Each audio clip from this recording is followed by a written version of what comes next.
Ba'zida rost gapirish yaqin insonni yo'qotishga arziydimi? Endi haligi aytadi-yu, rost gap badanni teshib ketadi deydi-yu, rost gap.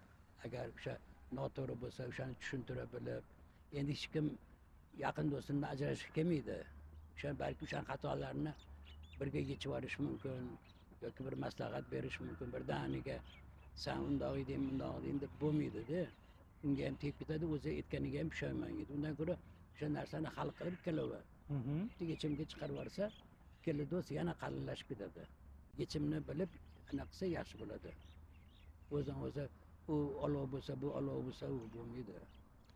Yuziga shu haqiqat bo'lsa ham yotig'i bilan Yotig'ini tushuntirib, sababi nima bo'luvdi, nega bunaqa bo'lib qoldi, shunga ham xafa bo'lib yuribsanmi, bu o'tib ketish narsa deb tushuntirib, bir-biriga yana akil bo'lib ketadi, qalin bo'lib ketadi undan ko'ra.